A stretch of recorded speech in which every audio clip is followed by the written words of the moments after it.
absorvendo, desenvolvendo amor em Deus. Vou crescendo, absorvendo, desenvolvendo amor em Deus. Vou crescendo, absorvendo, desenvolvendo amor em Deus. Vou crescendo, absorvendo.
Amém.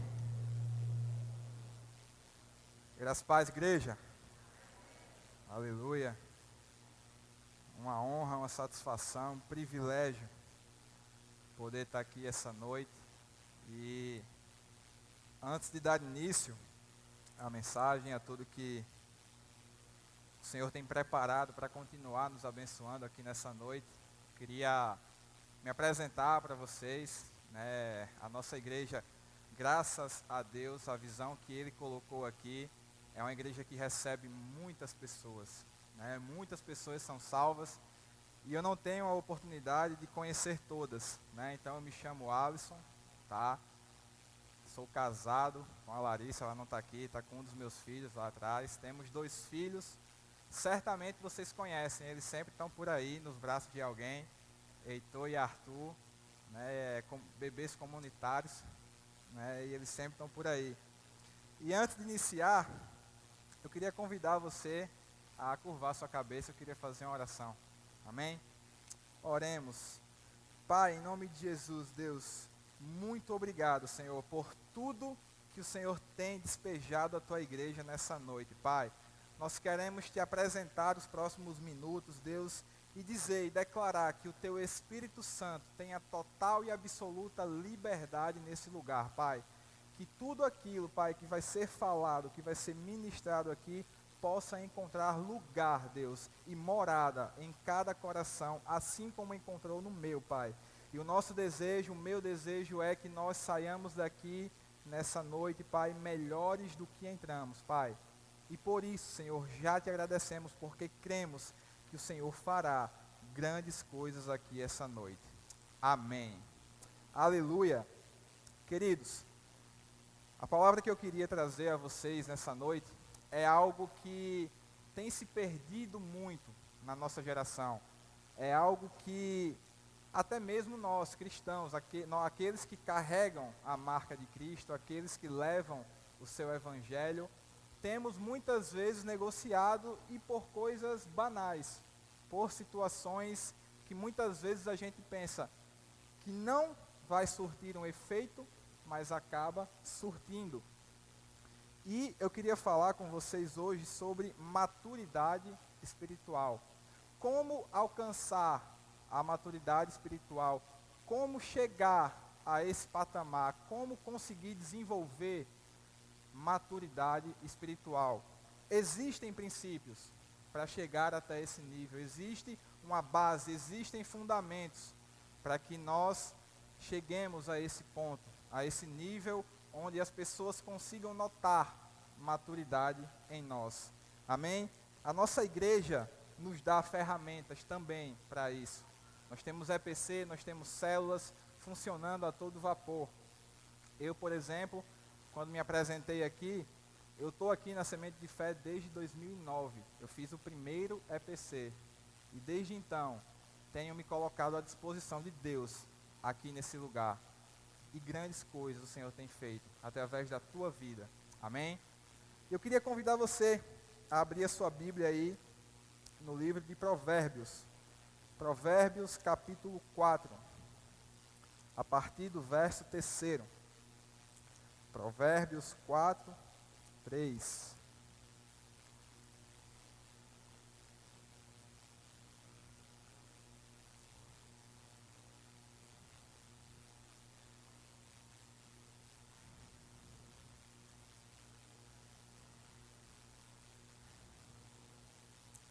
Provérbios, capítulo 4, verso 3.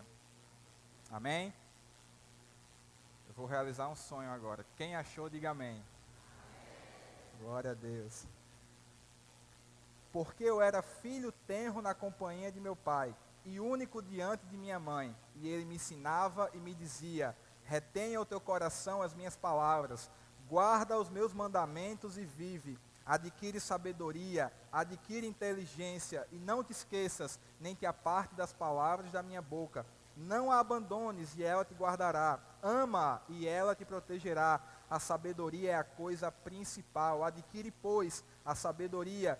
Emprega tudo o que possuis na aquisição do entendimento. Exalte-a, e ela te exaltará. E abraçando-a tu, ela te honrará. Dará à tua cabeça um diadema de graça, e uma coroa de glória te entregará. Ouve, filho meu, e aceite as minhas palavras, e se multiplicarão os anos da tua vida. No caminho da sabedoria te ensinei, e por veredas de retidão te fiz andar. Queridos, nesse momento aqui, nós podemos contemplar um mentoreamento histórico. O rei Davi, o famoso rei de Israel, homem segundo o coração de Deus, ele tem o seu filho Salomão e o chama para uma conversa. Ele tem um discipulado com Salomão. E ali ele dá ênfase em uma coisa. Ele dá ênfase, meu filho, ó, Salomão, busca a sabedoria. A sabedoria é a coisa principal. Você precisa buscar a sabedoria. De todos os conselhos que um pai poderia dar a um filho, Davi escolhe o mais sábio naquele momento. O princípio para que nós consigamos chegar à maturidade é a sabedoria. O temor do Senhor, lá em Provérbios 9, fala que o temor do Senhor é o princípio para a sabedoria, e o alvo da sabedoria é a maturidade. Então, se nós tivermos aqui essa base bem estabelecida, buscando a sabedoria, nós conseguiremos sim chegar à maturidade. E Davi, queridos, era um homem sábio, era um homem temente a Deus, o único homem na Bíblia chamado segundo o coração de Deus. Ele sabia exatamente o que ele estava falando. Ele foi inspirado por Deus para dar esse conselho ao seu filho. Coisas que nos dias de hoje têm sido roubadas de nós. Conselhos como esses, com a forma que nós somos bombardeados, através da TV, através de tudo aquilo que a mídia tenta implodir nas nossas famílias, um conselho como esse tem sido muitas vezes deixado de lado. Um discipulado histórico como esse, muitas vezes não prevalece nas casas. É a triste realidade. Hoje em dia as pessoas estão negociando muito, e Davi, inspirado por Deus, com um propósito, ele fala: Salomão, meu filho, busque a sabedoria, abrace a sabedoria. Sabedoria é a coisa principal. Eu tenho sofrido, eu tenho tido conversas como essa na minha casa com meu filho mais velho, Heitor. Ele insiste em dizer que é flamenguista. E eu tenho virado para ele: meu filho, busque a sabedoria, agarre, abrace a sabedoria. Você é palmeirense. Seja sábio. E conselhos como esses, queridos, têm sido negociados por pais, por pastores, por líderes. Pessoas têm preferido dar conselhos banais, materiais, que não vão nos levar a lugar nenhum. E Davi não, ele: meu filho, a sabedoria é a coisa principal. Eu fico me perguntando hoje, pegando esse contexto de Davi e Salomão, era um momento de transição na vida de ambos. Davi ia deixar o reinado, Salomão iria assumir. Naturalmente, Salomão já ia herdar muita coisa, muitas riquezas, muitos reinos. Davi ele já tinha feito muita coisa. E naturalmente, Salomão iria herdar esse tipo de coisa. E ele poderia sim, como pai, como rei que foi, dizer, ó, meu filho, conquista mais aquilo ali, ó, aquela terra ali eu não conquistei, você vai lá e conquista ela. Mas não, ele dá ênfase à sabedoria, porque ela é a coisa principal. E eu me pergunto, será que nos dias de hoje, trazendo para o nosso contexto, eu tenho um pai empresário, será que quando eu for assumir essa empresa, o meu pai daria esse conselho? Estou me usando como exemplo. Será que nos dias de hoje um pai daria um conselho como esse para o seu filho? Ou ele falaria, ó, eu ralei muito a minha vida toda, você tem que conquistar mais coisas, tem que trabalhar muito mais do que eu trabalhei. E não foi um pai presente, sabe? No momento que o filho dele mais precisou, ele não estava lá. Mas o conselho, num momento importante, na fase mais importante, em que o filho dele pode assumir tudo aquilo que ele construiu, ele fala, ó, conquista mais, isso é pouco. Mas Davi não. E nós temos, infelizmente, nos dias de hoje, sido bombardeados por coisas desse tipo. E a nossa casa, o nosso lar tem sido um local onde muitas vezes negociamos os princípios de Deus. E dentro daquilo que nós vamos falar essa noite, a sabedoria é o princípio para que a maturidade se manifeste em nós. E quando nós temos a sabedoria, nós buscamos a sabedoria, nós procuramos nos alimentar da sabedoria, sintomas começarão a aparecer. Naturalmente, a sabedoria ela vai chegar. Nós somos tementes a Deus. Então, o princípio do temor ao Senhor é a sabedoria. E o alvo da sabedoria é a maturidade. Então, quando chegarmos nesse nível, naturalmente, sintomas começarão a se manifestar em nós. E o primeiro deles é o comportamento. A primeira coisa que vai mudar, que vai ser restaurada, que vai ser melhorado, quando nós chegarmos a um nível de sabedoria, é o nosso comportamento. O nosso comportamento é fundamental. Ouçam bem, o nosso comportamento é fundamental para que as pessoas consigam notar Cristo em nós. O nosso comportamento é peça-chave para isso. É o meu comportamento como pai, como filho, como marido e como líder que muitas vezes vai ser observado. Amém? O comportamento é algo que vai ser mudado, moldado. Então, atingindo a maturidade, nós vamos conseguir moldar o nosso comportamento. E eu queria citar um exemplo. Hoje, estamos vivendo também um mundo online, né? Rede social, aí quebrando tudo. Eu queria citar o exemplo do Facebook. Como que seria hoje se Jesus tivesse Facebook? Como é que ele reagiria às suas postagens? Será que ele curtiria? Nós temos visto pessoas, né, alfinetando umas às outras, e muitas vezes nós vamos lá e mete logo uma meia, é desse jeito. Começamos a compartilhar coisas como essas, porque sabemos que aquela indireta postada é para alguém. Não é para mim, mas é para alguém. Está ali, é para alguém. E quando o nosso comportamento começar a ser moldado, coisas como essas não vão nos fazer mais bem. Nós não vamos mais nos sentir bem, compartilhando e compactuando com coisas desse tipo. As pessoas vão começar a não querer mais fazer parte disso. O comportamento vai estar sendo moldado. A sabedoria chegou. E automaticamente o meu comportamento vai ser moldado pela sabedoria que o Senhor derramar sobre nós. E o nosso comportamento é chave, peça fundamental para que nós tenhamos oportunidades. Num contexto geral mesmo, oportunidades. Eu gosto muito de uma frase, eu acho que o pastor Pedro sempre cita, essa frase aqui no Facebook, inclusive. Francisco de Assis é o autor dessa frase. Ele fala o seguinte: pregue o evangelho em todo tempo. Se necessário, use palavras. Então nós conseguimos entender aqui que, na maioria das vezes, o nosso comportamento, o nosso testemunho, se torna mais importante do que palavras. Falar, como diz o ditado popular, até papagaio fala. Mas são as nossas atitudes que serão notadas.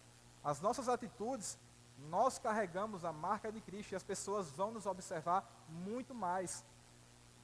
Volta de EPC, você vê esse altar aqui, esse palco aqui, lotado de pessoas que decidiram entregar, que conheceram Cristo, conheceram o Evangelho da forma pura e simples que ele é.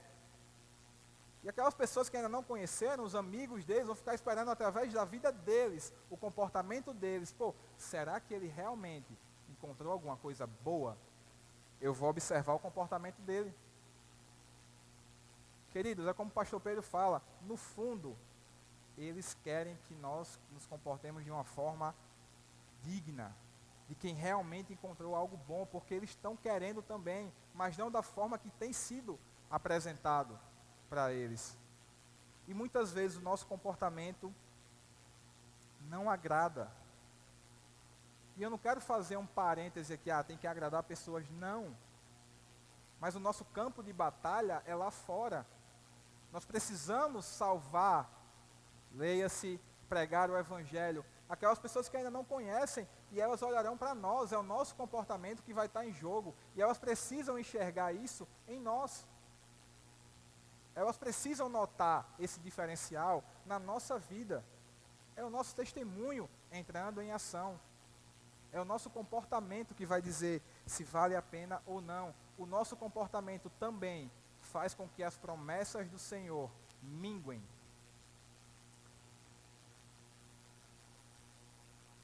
Muitas vezes nós recebemos promessas de Deus. E nós sabemos que Deus não é homem para que minta, e nem filho do homem para que se arrependa daquilo que prometeu. Mas o nosso comportamento acaba minguando, distanciando as promessas do Senhor para nós. O meu comportamento vai dizer e vai fazer com que eu me aproxime daquilo que o Senhor prometeu, ou que eu me afaste. A forma com que eu me comporto vai dizer exatamente a que tempo eu vou chegar na promessa de Deus. Quando o Senhor prometeu para Abraão: olha, Abraão, sai da tua terra, sai da tua parentela, olha para o céu. Você consegue contar, Abraão, as estrelas? Você consegue ter uma noção de quantas estrelas tem ali? Assim vai ser a tua descendência. Ele prometeu. Mas antes da promessa do Senhor sobre a descendência de Abraão, ele disse: Abraão, sai da tua terra, sai de perto da tua família e vai para o lugar que eu vou te mostrar. O comportamento de Abraão foi fundamental para que a promessa do Senhor se cumprisse. Se ele simplesmente cruzasse o braço, ficasse ali na terrinha dele, está muito bom aqui, nada teria acontecido, porque ele não se posicionou intencionalmente para que a promessa de Deus fosse cumprida na vida dele. E muitas vezes isso também acontece conosco, trazendo para o nosso contexto aqui de igreja, de semente de fé. Qual tem sido o nosso comportamento na nossa célula? Você tem a intenção de ser um líder de célula? Como você tem se comportado para ser um líder de célula? Você ao menos se colocou à disposição do seu líder? Olha, eu quero ser um LT. Como é que as pessoas têm olhado para você quando você convida elas para ir na sua célula? Como as pessoas têm reagido quando vocês convidam, quando eu convido alguém para ir no EPC? Quando eu fui ao EPC, eu fui convidado pelo George. O George está lá em Macaíba ministrando hoje. E eu vi na vida dele algum motivo para que eu fosse conhecer. E eu quase que não vou, mas fui. Graças a Deus. Mas eu vi na vida dele algo que me impulsionou a querer também conhecer aquilo. E quando a gente alcança esse entendimento de que o meu comportamento vai ser fundamental para que o nome do Senhor seja propagado, começaremos aí, então, a ter maturidade. Eu vou citar um exemplo bíblico, mais uma vez, sobre Davi. Quando o rei Saul começa a ficar perturbado, começa a ficar endemoniado, ele pede que achem um músico, porque aquele músico tocando acalmaria o rei. E não era qualquer pessoa que ficava diante de majestades naquele tempo. E ele então faz esse pedido aos seus servos. E de repente chega um servo do rei e fala: olha, rei, eu conheço um rapaz. Ele sempre fica ali embaixo de uma árvore, tem boa aparência, sisudo em palavras, e o Senhor é com ele. Amém?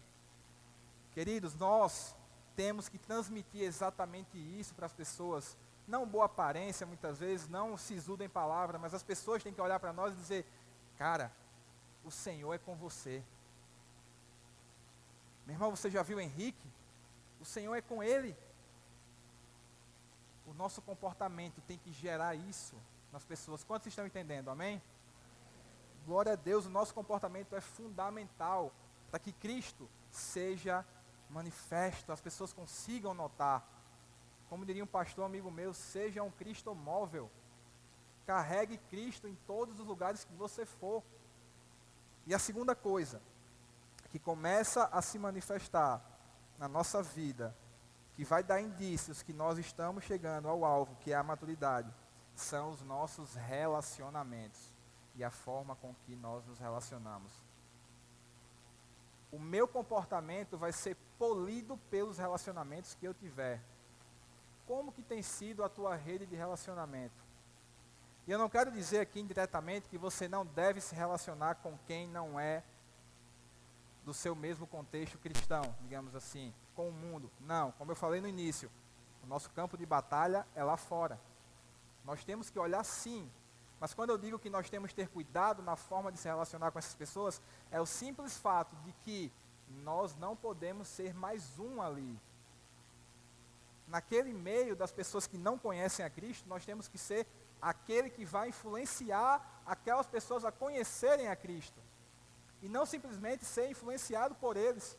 Eles já têm um contexto. Nós saímos desse contexto e agora estamos aqui. Então o meu contexto é o melhor. Amém? O nosso contexto é o melhor. Então eu quero implantar o meu contexto aqui. E eu não vou ser mais um aqui. Eu não posso me contentar em ser mais um no meio daqueles que não conhecem a Cristo. Os campos estão brandos.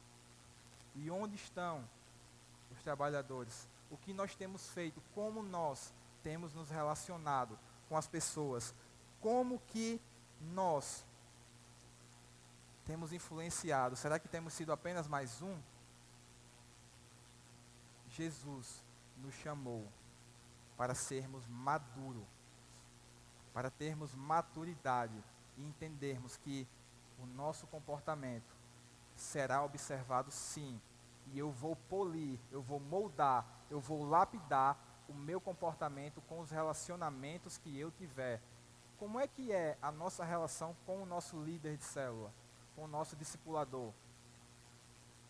Você tem buscado o seu líder de célula? Você tem chamado o seu discipulador? Queridos, o discipulado mudou a minha vida. Mudou. Eu comecei a ser discipulado, passei 7 anos sendo discipulado pelo pastor Júnior. Inclusive eu não sou irmão dele, não sou primo, não sou nada, só tenho o privilégio de ser parecido com ele. Ele é bem mais bonito. Mas eu fui discipulado por ele. Por muito tempo tomei muita pancada, né? E o discipulado mudou completamente a minha vida. Eu entrei um menino e hoje, graças ao discipulado, sendo moldado, sendo lapidado, buscando me relacionar com ele, porque eu conseguia enxergar um relacionamento diferente que ele tinha com o pastor Pedro, e ele conseguia reproduzir esse relacionamento em nós, que éramos discípulos dele. E hoje eu consigo reproduzir tudo isso que eu aprendi dos meus discípulos. Você está conseguindo entender que tudo começa a se encaixar? O relacionamento que eu tenho eu vou conseguir reproduzir aqui, porque vai estar me levando mais perto de Deus. As pessoas vão começar a notar de uma forma absurda, positivamente, Cristo nas nossas atitudes, no nosso comportamento, na nossa forma de se relacionar. Em março desse ano, eu vou contar um breve testemunho para vocês. Em março desse ano, eu completei 6 anos de quartel. Servi 6 anos à FAB, a Força Aérea. E foi o meu primeiro emprego, né? Eu nunca havia trabalhado, nunca havia feito nada e entrei justamente para o quartel, né? E ali aprendi muita coisa, os princípios, valores que jamais negociarei e que jamais esquecerei, que aplico e aplicarei na minha vida enquanto aqui estiver.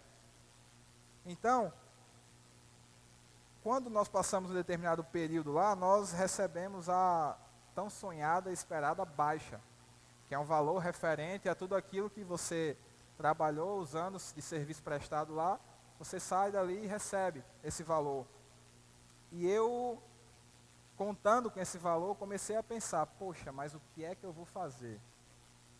Né, eu tenho que sair já com algo montado, eu tenho que sair com algo preparado. Eu tenho 2 filhos, eu tenho uma esposa, eu tenho uma casa, e eu não posso me dar o luxo de sair e começar a procurar algo quando sair. E um certo dia, fazendo um churrasco lá em casa, eu convidei Domingos, não sei se todos conhecem aqui, Domingos Sávio. E conversa vai, conversa vem, ele fala sobre uma oportunidade de negócio. Franquear uma empresa numa cidade que eu havia morado há 2 anos, né, São José de Mipibu. Nós planejamos, ele jogou a ideia, eu gostei, pelo que ele havia me apresentado, algo rentável, com investimento baixo, eu poderia arcar com esse investimento e ele começou a me falar, eu disse, pô, na hora, tá pegado. E nós começamos a planejar, começamos a nos reunir periodicamente, começava a colocar tudo no papel. Eu pegava minha esposa em casa e começava a jogar para ela as coisas que eu estava pensando, aquilo que eu planejava, como eu queria fazer, o que é que eu poderia fazer. E a gente começou a colocar na ponta do lápis, tudo, queridos, tudo. Do que tinha que comprar ao que tinha que ter em caixa para uma eventual despesa inesperada. E começamos ele me colocou em contato com a gerente, e eu comecei a entrar em contato com ela, olha, está tudo encaminhado, está tudo certo. Não, a preferência é de vocês. Corram atrás aí, a preferência é de vocês. Eu, amém, e orando, entregando a Deus tudo aquilo. Mas, queridos, em determinado momento, surgiu um concorrente. Eu e o Domingos tínhamos tudo planejado no papel, porque eu dependia de uma data para que aquele valor entrasse na minha conta e eu pudesse, então, adquirir tudo aquilo que a gente precisava. Mas eles não podiam esperar. Queridos, e eu pense em um cara que tentou de tudo para conseguir levantar esse valor. Acreditem em mim, eu pedi dinheiro a muita gente. Não tem como você me emprestar tanto, tem como. Todas as portas se fechavam.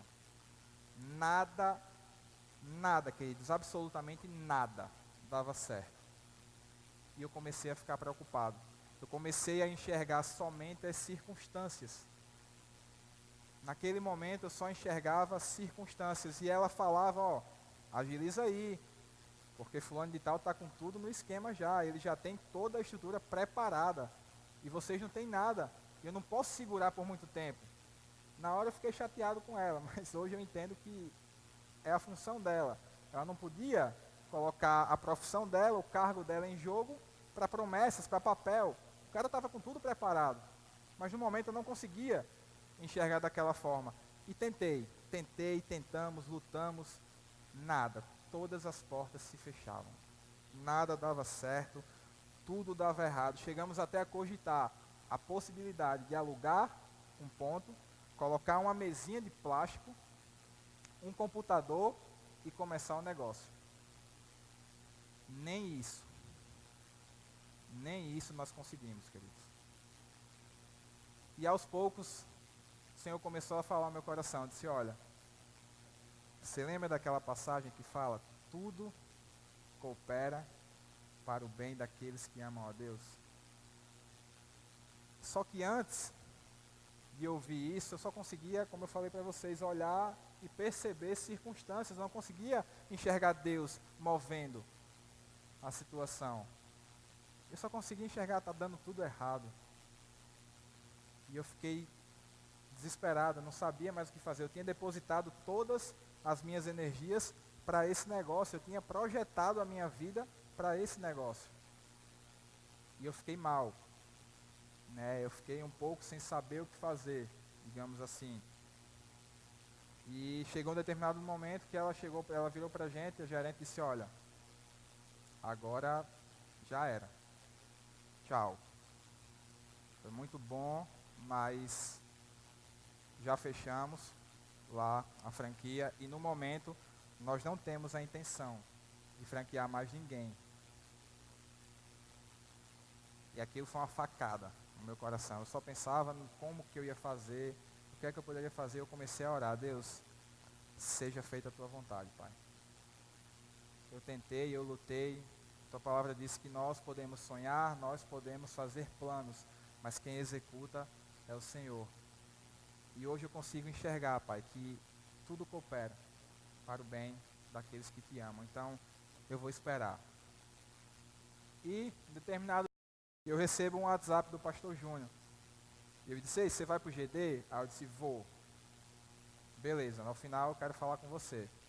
E eu nem imaginava o que poderia ser. Fazia a mínima ideia. E cheguei no GD, apreensivo, né? Poxa, o que é que pode ser? Eu não estou em pecado, não. Ele quer falar comigo assim do nada. E conversa vai, conversa vem, termina o GD, ele me chama no canto. E ele começa a apresentar um projeto que ele tinha com Silvio, né, numa empresa de segurança eletrônica. E queridos, as coisas que ele falou para mim naquela noite, eu jamais vou esquecer. Quando eu estava montando essa mensagem, Deus começou a me mostrar tudo o que ele tinha planejado. Cada mínimo detalhe das coisas que deram errado, o Senhor começou a falar ao meu coração. Está vendo? Desde o princípio eu sabia exatamente o que estava acontecendo. E ele falou coisas do tipo, olha, quando eu sentei para conversar com o Silvio e que a coisa começou a tomar uma proporção mais séria, a primeira pessoa que eu pensei para esse cargo foi você. E logo me veio à mente o seguinte, ser apto e ser cogitado para esse cargo foi construído ao longo de 7 anos em discipulado, em relacionamento. Ele vendo o meu comportamento me fez ser apto e cogitado para um emprego. Amém? Aquilo que outrora estava sendo desespero, agora não é mais. Ouvir as coisas que ele falou para mim naquele dia me fizeram entender que Deus estava cuidando de cada detalhe. Cada mínimo detalhe estava sendo conduzido por Deus. E muitas vezes, queridos, a gente esquece, dadas as circunstâncias, de olhar para Deus e ver o que Ele está querendo nos dizer, nos mostrar com o que está acontecendo. Só nos atentamos às circunstâncias.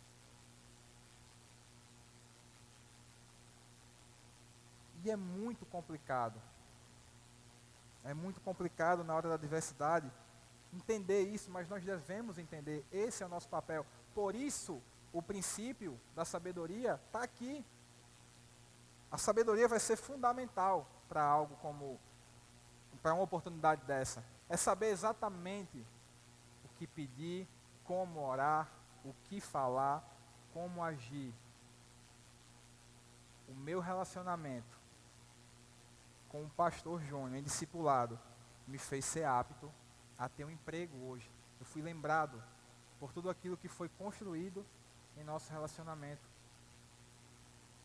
E os nossos relacionamentos serão polidos. Polidos com a prática. Por isso eu afirmo a vocês, busquem discipulado, busquem mentoreamento. Rick Warren fala o seguinte, Ele fala que a maturidade só pode ser alcançada através dos relacionamentos. Eu só vou conseguir romper se eu for discipulado, se alguém tiver aqui, ó, isso aqui não dá, ó, isso aqui pode ser melhorado. Mas às vezes a gente prefere não fazer. E isso é um fato, queridos. Eu afirmo a vocês, o discipulado tem o poder de mudar uma vida. Se você até hoje não procurava o seu líder de célula, o seu discipulador, procure, mesmo que seja para um momento informal. Hoje eu sou discipulado pelo pastor Pedro. Quando eu não tenho nada para falar, eu prefiro estar com ele calado, prestando atenção em tudo que ele está fazendo. Porque o comportamento dele já ministra o meu coração. Eu vou ser ministrado pelo comportamento do meu líder. E eu vou poder reproduzir esse comportamento com os meus discípulos. Ou seja, vocês conseguem entender que tudo se encaixa. O comportamento sendo polido pelo relacionamento intencional. Relacionamentos, queridos, vai puxar a responsabilidade para nós. De que nós devemos sim tomar posse daquilo que Paulo falou. Não é à toa, não foi à toa que Paulo falou, olha, sejam meus imitadores. O nosso relacionamento com as pessoas que não conhecem a Cristo, ou aquelas pessoas que também conhecem, nossos discípulos, a nossa célula, tem que ser nesse nível que Paulo falou. Olha, podem me imitar. Podem me imitar porque eu imito a Cristo. Devemos puxar essa responsabilidade. Olha, cola em mim, porque eu estou imitando ao rei. Então vamos junto aqui. Nós temos, queridos, o poder dado por Deus de mudar um ambiente. Assim como temos o poder de destruir um ambiente quando chegamos. E esse poder é dado por Deus. Você pode sim mudar o ambiente do seu trabalho a partir do momento que você chegar lá. Você pode mudar o ambiente da sua faculdade a partir do momento que você chegar lá. Você pode sim, pelo poder dado por Deus, restaurar toda a sua casa. Amém? É dado por Deus esse poder. Não é simplesmente por obras nossas. É um poder que é derramado pelo Espírito Santo de Deus. E o nosso comportamento, os nossos relacionamentos, nos levarão ao terceiro ponto, que eu queria que vocês abrissem a Bíblia de vocês, em Tiago. Tiago, capítulo 3, versículo 2.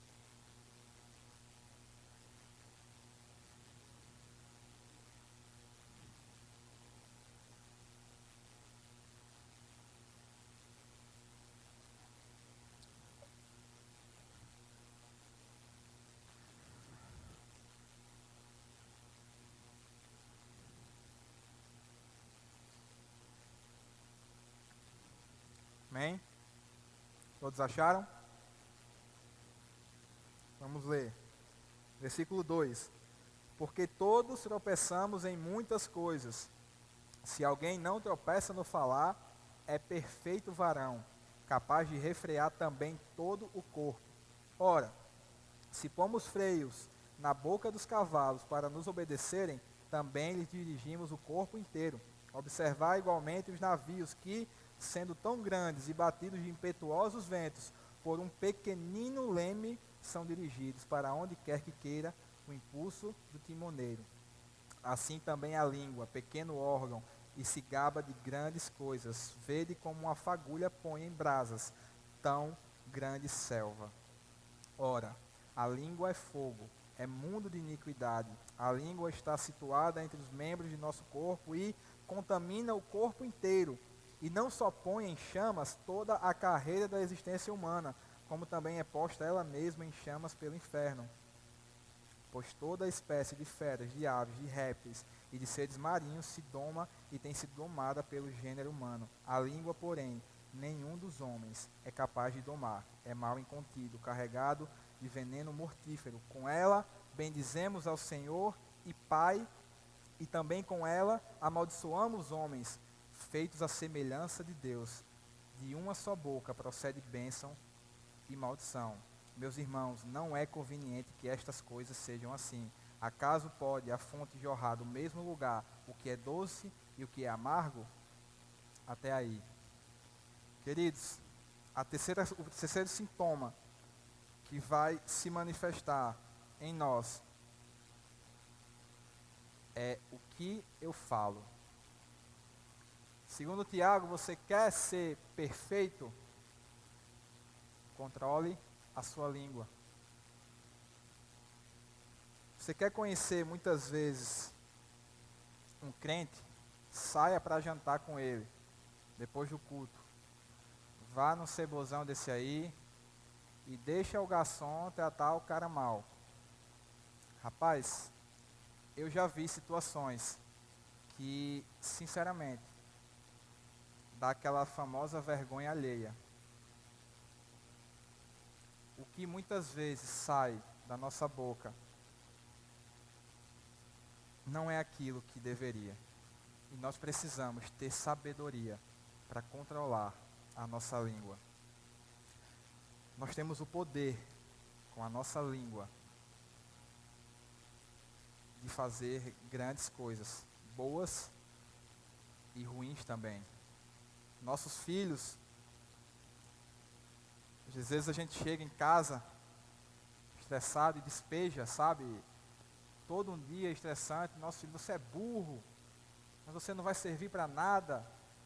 Queridos, da mesma boca não podem proceder água doce e água amargosa. Não pode. Eu vi um exemplo de um pastor chamado Tiago Brunet. E ele estava indo viajar com a sua esposa. E eles chegam no aeroporto e sentem a vontade de tomar um café. E daí eles param numa lojinha lá, sentam e aguardam, né, a atendente vir e atendê-los. E dá 5 minutos, 10 minutos, nada. E ele vai, levanta a mão e diz, moça, por favor. E ele conta que ela chega e ela já chega dizendo, chega assim, o quê? E ele falou que olhou assim e disse, se possível, você me traz 2 cafezinhos. Do jeito que ela estava, ela só fez sair. Deu as costas, aí ele ficou, vai trazer, não vai? Vou esperar. 10 minutos, 15 minutos e nada. 20 minutos, aí ele, moça, meu café, meu voo vai sair. Eu disse que ela chega, ela vem lá com a bandeja assim. R$14 cada café, irmão. R$14, uma xícara de café. E ela chega e faz assim. Ele fala que R$4 de café cai assim da xícara. E ele diz que a esposa dele começa a ficar vermelha.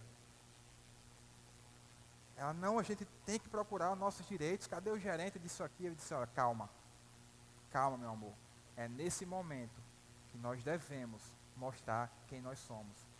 É no momento da complicação, da adversidade, que a gente tem que mostrar ao Deus que nós servimos. Você não sabe o que ela está passando, você não sabe o que ela passou, você não sabe se o marido dela bate nela em casa, você não sabe se ela tem um filho doente em casa. Calma. E eles vão, tomam um café,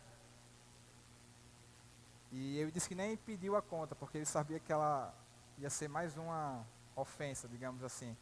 Ele levanta e vai lá até a moça.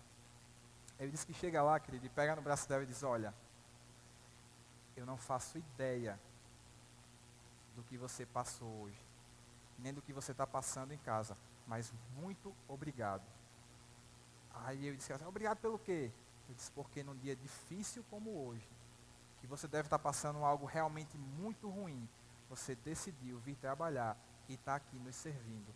E deixa eu te dizer mais, o que você está passando não é o seu destino, nem é eterno, vai melhorar, vai mudar. Eu disse que ela começou a chorar na hora.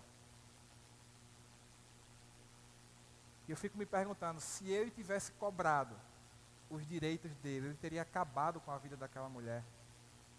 Mas uma palavra filtrada, algo que saiu da boca dele, inspirado por Deus, com maturidade, com sabedoria, mudou o contexto de vida daquela mulher naquele dia. Nós temos, queridos, esse poder de mudar contextos. E esse poder é dado por Deus. Eu queria chamar o louvor aqui em cima. Nós podemos sim mudar o contexto. Nós devemos sim buscar a sabedoria, porque ela é a coisa principal e o alvo da sabedoria é a maturidade. As pessoas estão sedentas, elas precisam notar Cristo e nós somos os responsáveis por levar Cristo a essas pessoas, com o nosso comportamento, com a forma que nós nos relacionamos e com o que sai da nossa boca. E eu declaro, queridos, sobre a minha vida, sobre a vida de todos que aqui estão, a partir de hoje, os nossos comportamentos passarão a ser moldados pelo Senhor de acordo com os relacionamentos que nós tivermos. E da nossa boca procederá vida sobre as pessoas. Amém?